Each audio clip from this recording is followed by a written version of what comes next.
Hello, and welcome to Real Day Trading. Okay, let's start with the 5K account. Where are we? Not exactly where I wished we were. We're at 859 right now. Still much better than the 130 or whatever we had yesterday morning. But what happened here? First, I tried a little trick. Didn't work. I tried it though. So you see here I got these Apple Lotto calls for 165, right? They were right here. And I got them for 35 cents earlier. They were in profit for most of the day.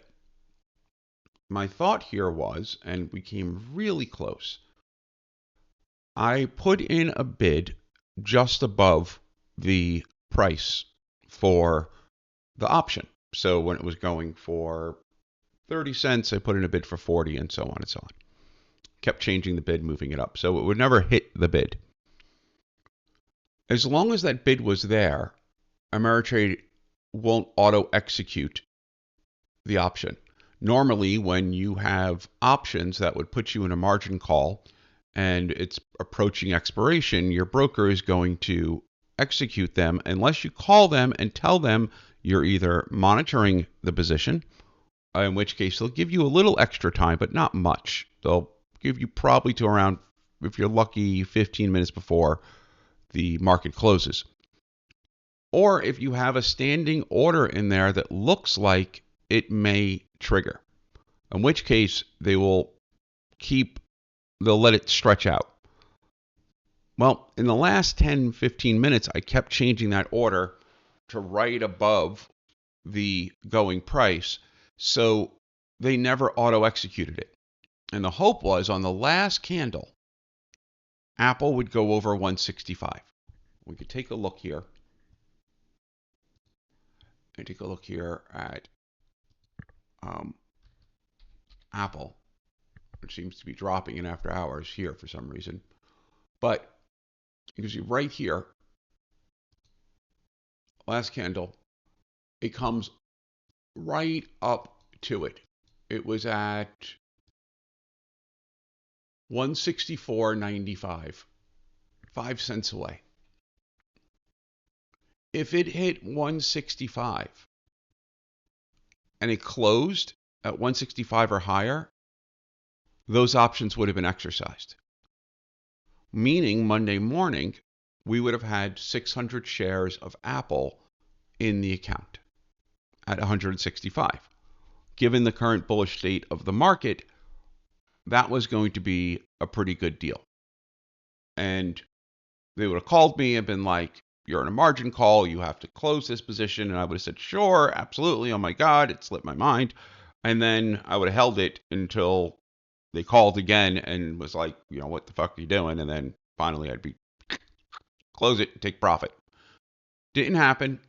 And I also did not want to waste the day trade on like $35, $40. We had 6 calls there.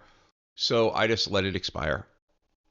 And now what we're left with is NVIDIA, 245 to 260, a $15 spread. And we have 2 of those. Meaning, if this spread comes to fruition, NVIDIA goes over 260, and we let it just ride out to the end, that's $3,000 that we'd be at. And we can look here at NVIDIA.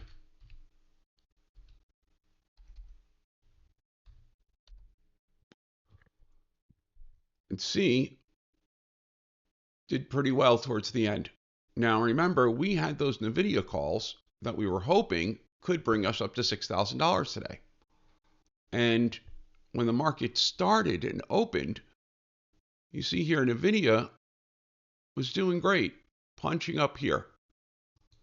But it started to get some weakness. And right here, not right here, right, was a bad print. Right here is where I sold. Somewhere around there. And it popped up, right? But I managed to sell it at $1.86 per contract. It hit around 245, 250, so we could have gotten another $400 out of it. But as you see, I didn't want to risk this year. And of course, news hit that they were hacked and some cybersecurity issues, but it quickly brushed off that news and continued up. So I just moved the position to next week. And come Monday, hopefully we can buy back the short call and let the 245 calls just ride. If we can do that, then once again, we'll have a decent position in NVIDIA. And if it continues on its current path, we should be fine. But wanted to let you know the trick I tried with Apple and didn't work. But, throwing every trick in the book at this to see if we can get this account going again and back into the challenge. Now, I did mention on Twitter, I will be doing another challenge when this one's done. Why? Because I'm a masochist, because I don't know why. I honestly. But this would be the challenge. I'm going to put a 50K account. And the idea would be this is a trading for a living challenge. So we're going to treat it as a business. I'm going to start with $50,000.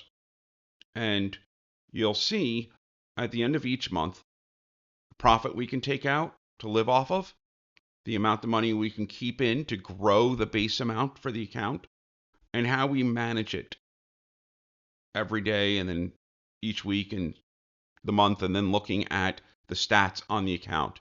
Because what you need to do is, and I don't know if I could show you here, but you had to have a journal. Let me switch over here. No, we don't have it. Okay. You had to have a journal like TraderSync.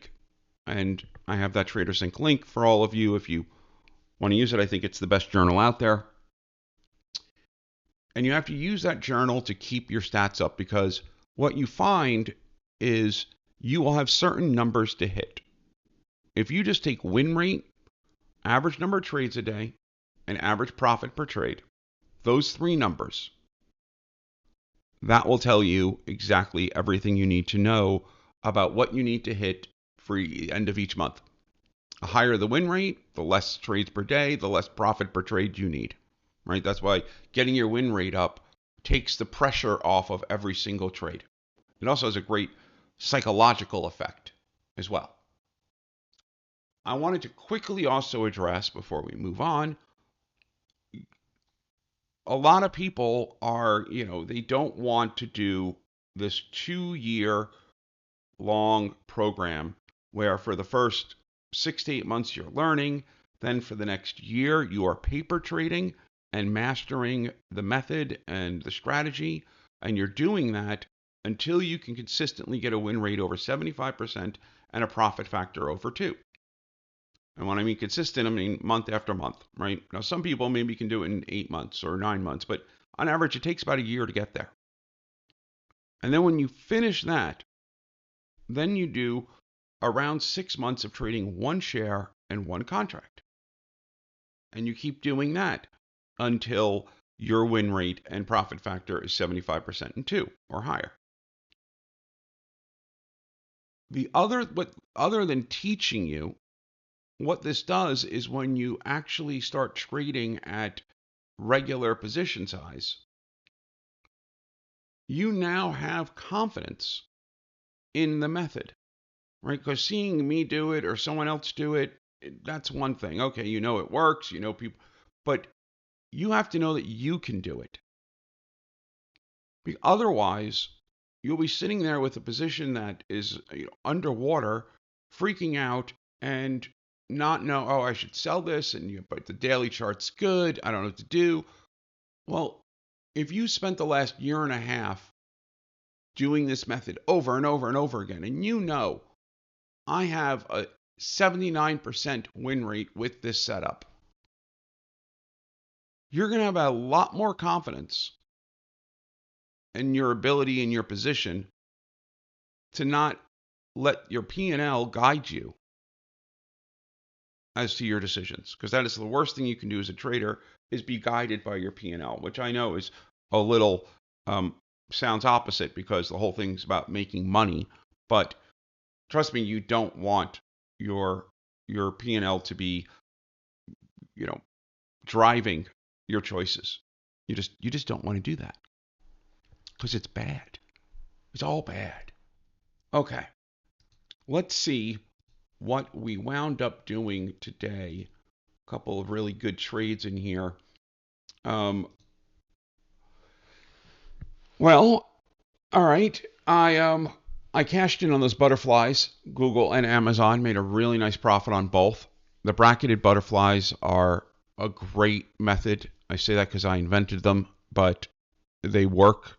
They're great for a volatile market, and stocks like Amazon and Google fit perfectly into that trading style.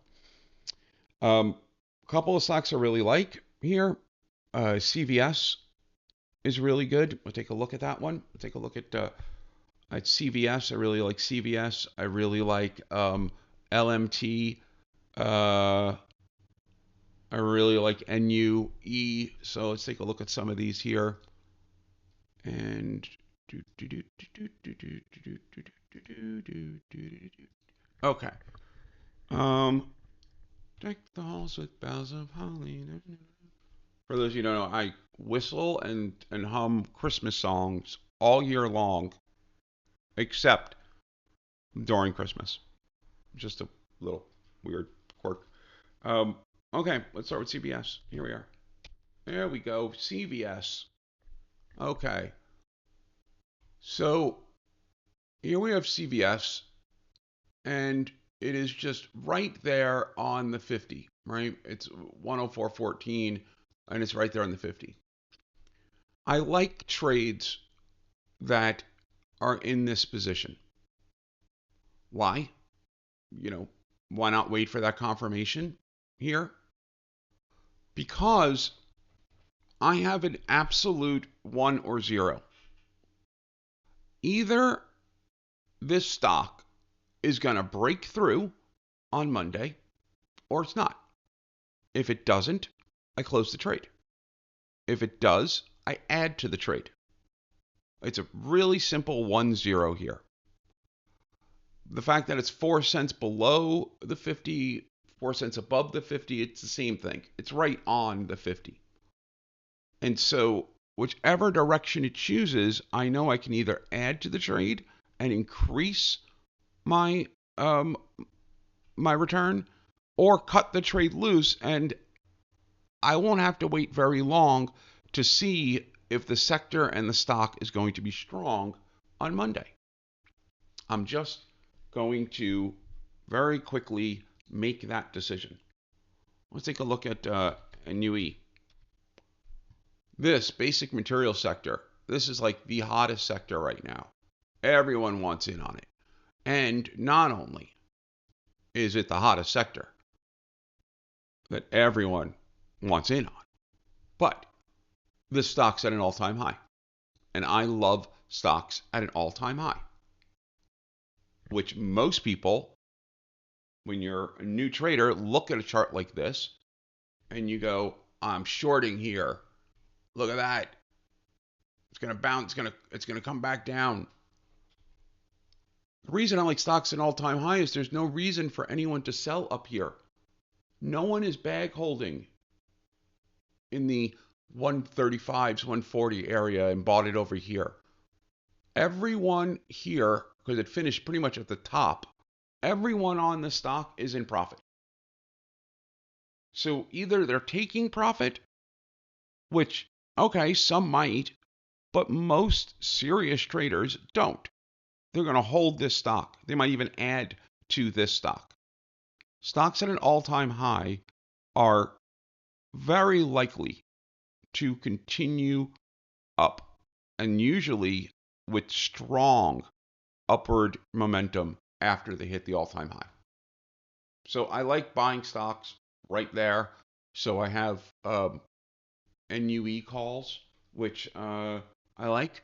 And then we'll take a look at ABBV, another perennial favorite, and another one where all-time high. And look at that, finishes close to the high. That means, except for these poor little fuckers up here, everyone in the stock is in profit. So again, no reason to take profit. Okay. Now I want to show you a little bit about, I'm going to do different videos showing you how I use some of these platforms. So today I'm going to talk about the platform Option Stalker. Pete Stolzer's invented this. This is his baby from the One Option community. I'm a member of that community, just so get that out there. I pay my dues and I'm a member, but I don't work for One Option, but I do love Pete. I do work with Pete to try to help him improve the community and the offering. But I wanted to show you because this is a huge part of my trading day, is using this platform. So right off the bat, obviously you have your charts, right? And your time frames here, the 5, 15, 30 going across, great. And you can change this to Heikin Ashi candles pretty easily just by clicking this. Going back here, nobody really uses any of the others, but I'm sure some do. And you could put whatever you normally put on the charts, right? So here I have VWAP, I have the 3 and the 8 EMA, very clean, nothing else. But the beauty of Option Stalker is in its ability to scan for stocks with relative strength or relative weakness. Now on the left-hand side here, I have a bunch of canned searches, right? So in the morning, I'm going to go directly over here to relative strength 30 and see which stocks are opening strong against the market right here. I can also click on heavy buying first thing in the morning and see where the volume of buying is occurring. I can easily, if the market's down or I'm looking for a short, go on this side, look at relative weakness. I can look at heavy selling, right? And here's, like, as you see today, not many stocks are on the heavy selling list. If I'm looking for something at that moment, click on red hot, right? So here, red hot. So let's say I'm looking for a stock and I click on this NTES, right? I can just double click it here and it shows up. You see it's got a really nice stepwise upward 5-minute chart. I think you can take a look at the daily chart on it. Okay. It seems to have filled the gap on the daily. It's that earnings were on 24th. So I can get a quick snapshot here. Now I use TC2000 for a lot of my charting, but it's easy just to get a quick snapshot here. And if I wanted to, I can just click chart and pull out a chart. You won't be able to see it, but you can pop out a chart on here. I can also, if I'm looking to swing, click on pop bull and get a nice list here. These are all stocks that are going to have really good dailies. Here, look at this one here. This one pops like crazy. Made some money on CARG today, actually. I can look and see which stocks tend to surge into their earnings date, meaning 75% or more of the time these stocks are going up on earnings or before the earnings are announced, so the stock is increasing into the date. I can look at that list and I can click on custom search here, which is going to give me a whole bunch of different options and combinations for me to search for stocks, which is what I'm doing all day long. Right, all day long, I'm just scanning. People are like, do you have a watch list in the morning? Sure, but that watch list lasts about 5 minutes, and then I have a new list. That list is constantly changing and updating all the time. There's also some good information here. Like if I click on this, I can see if I want to do a time spread, for example, okay, the number of times AUPH exceeded its expected move, right? It's expected to move 21.84%. Number of times it exceeded that is 6.25. That's not very high. What would I do with that information? Well, you can go and do a time spread with that. Well, this one doesn't have weekly options, but If it had weekly options, you could do a time spread there, because what matters is not how much the stock moves, is did it move within its expected range? Because what you're trying to do in a time spread on earnings is capture IV. If it moves outside of the expectations of what the option's priced in at, then that's where you don't make a profit on the time spread. So you want stocks that are going to stay within their expected move. Stock could go up $50 on earnings. If it was expected to go up or go down $48, great, you're fine. That's all that matters. There's a lot of other tools here. Obviously, this has the 1OP indicator here, right? And I'm going to click on M5 below, pull this up a bit. And the 1OP indicator, particularly when if you are in below this line here, if you're in a deep trough here and you get a bullish cross, that's the red going over the blue, that indicates you're about to get some decent buying action on SPY. And you can see here, you get some nice green bars, and it actually kind of goes up. It goes from 434 up to the top of it, 437. So you get a $2.50 increase in SPY here from this bullish cross. Then here you see, it's stopping. You got a bearish cross here, and then you look and you go from 437 down to 435.50. You drop about $1.75 here. Another bullish cross here, and look what happens. 435 up to 437, right? And then here it's stable, and here it's stable. Here you get a bearish cross, and then from the moment of the bearish cross, 437, you go down to around 435, right? So if you just followed that right there, that would give you a really good indication of SPY. Now, sometimes you get divergences on this. This would be a divergence over here. This is a bearish cross heading down, but you see SPY's going up. That indicates a very strong upward trend in the market. But because you can get divergences, when you see those crosses, it's best to confirm them, right? So you see this cross here. This is a predictive indicator. So everything's going to happen after the cross occurs. So you see this cross here, and you're right here. You're waiting until you see this upward movement, right? And then maybe you buy right around here, and then it goes back, continues up, and then you sell at this cross here, and you made about $1, $1.50 on SPY.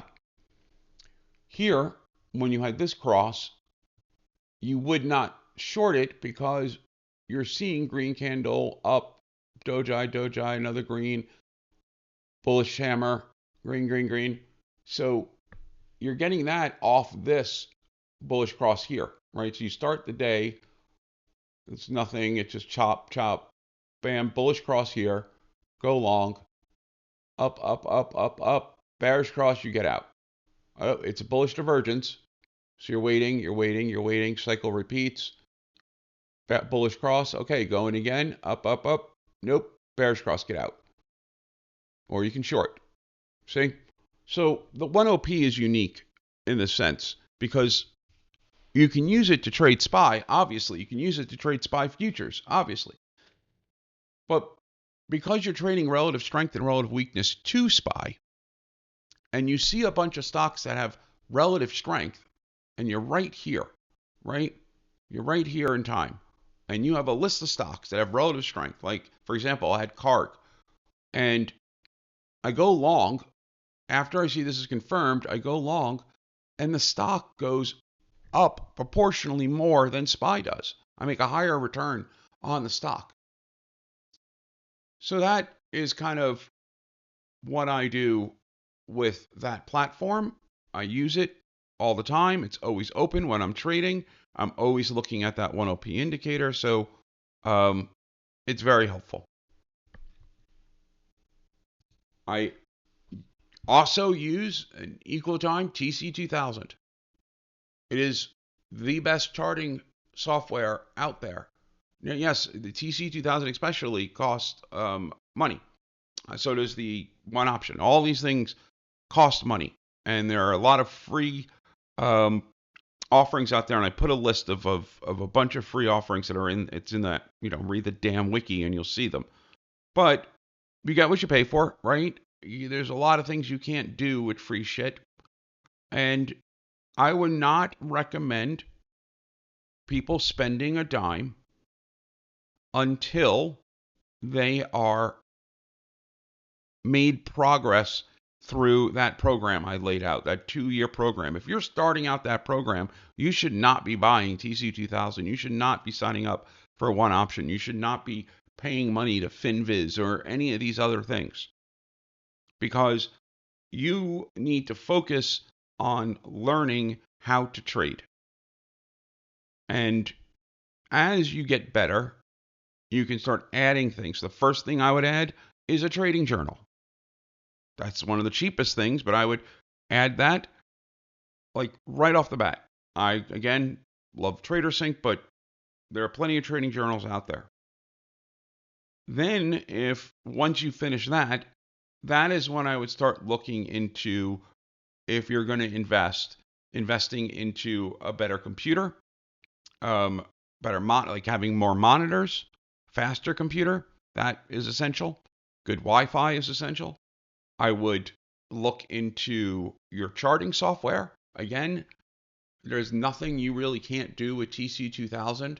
I can color code these here to when the 3 crosses the 8 to just about anything. I can scan things based on what time they occurred. I mean, the ability to do things in TC2000 is just extraordinary. It's I can't recommend it more. So that combined with Option Stalker, it pretty much for me renders Thinkorswim as just the platform that I'm entering trades into, right? And there are far better platforms, by the way, than Thinkorswim when it comes to with Ameritrade, when it comes to fees. But I get a lot of perks from Ameritrade. So they're hard for me to leave because of all those perks. But for a new trader, Tradier, and there are others that just have a flat monthly fee and unlimited trades like options, I would go in that direction. Otherwise, if you're trading futures, you're trading options, you are going to get feed to death. Feed to death. So I just wanted to kind of give you guys a little background into some of the things that I'm using here day to day. And now we go into next week. Once again, dependent on NVIDIA. I really do like, and just let's go back one more time and take another look. I really do like NVIDIA here. I like the strong volume, breaks right through the 200, and then, unlike previous times, where it could not stay above it, it formed a bullish hammer today. Last time that happened, we had a nice upward trend. I am hoping to see NVIDIA head up to 260. Then the question would be for next week, if NVIDIA is clearly heading in that direction, do we just leave it on and take the $3,000 at the end of the week, because that's where we'll be? Or do we take profit because we're in a volatile news environment, right? And speaking of a volatile news environment, here's SPY today, one of its better Fridays ever. There's like a $28 gain here. And this is pretty much what I said. I said that you were going to get a gap up tomorrow and some strong bullish price action. And look, here it is. Now, does this mean we are out of the woods? Not yet, but you can start looking and putting on some bullish swings here, with the only caveat being make sure you are hedged. For example, I have VIX calls against my portfolio. Why? Because in this news, it's still a news-driven market. The market has now absorbed the Ukraine conflict, and it is now ready to see what the Fed has in store. But anything could happen in the Ukraine conflict, right? That thing could expand. It could get worse. We could get dragged into it. All those things are going to impact the market. But for the moment, this is a very strong finishing near at its high, a really bullish signal. I still am long SPY from a while ago, and I am still long on futures. So I can't be any more long. I could, I guess, but I'm pretty long on these things. Anyway, this video's gone on long, and that is where I'm going to tell you all to have a good weekend. And we all know the weekend's a great time to read the damn wiki, because I still get so many damn questions about the damn market, and the answer's in the damn wiki all the damn time. It's in the wiki. It literally is your trading Bible. And there's, oh yeah, I've read the wiki. I've read it, and then they ask a question, and it's like, you haven't read it. Or well, I've read it 10 times. Okay, no, you haven't, because you're still asking a very basic question, and the answer's in there. It is very rare. Like maybe, I don't know, once every other week, I will get a question that the answer is not in the wiki. And when I get that question, I write a post on it, and then I take that post and I put it in the wiki. So, not many more questions left that wouldn't be in there. Just saying. All right, well, watch some more videos, read the damn wiki, have a good weekend. Bye, everyone.